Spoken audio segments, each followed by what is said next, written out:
So, as you know, I interviewed for the drone division of this company called Textron.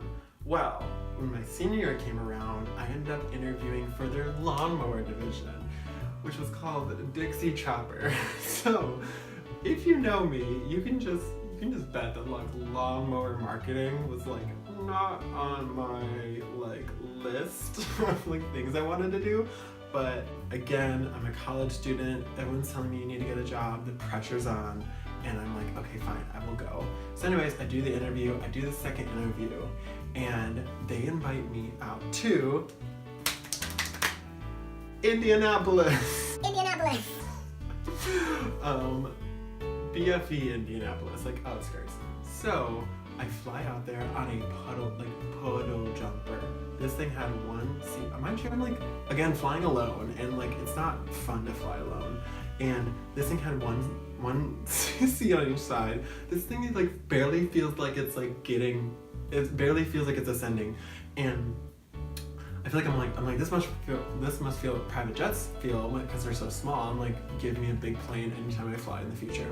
So I go out to Indianapolis, same thing. They have the car ready for me. It's a nice car. I end up driving out to 40 minutes outside of the city in Farmville, USA.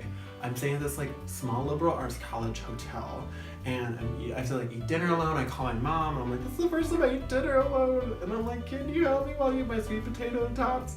And so then I go to the interview the next day, and it is at like this basic looking facility in a field, and they cater lunch for us. I do the interview, I meet with a few people, 2 other people that are interviewing come with me, and after talking to all 3 of us, we do the separate interviews, and the guy who's, I would say like the main point person, literally tells me in an interview, and like I've interned at like more performance art, concert type places, and so he's like, I think that your experience is just too fun for you to want to work here.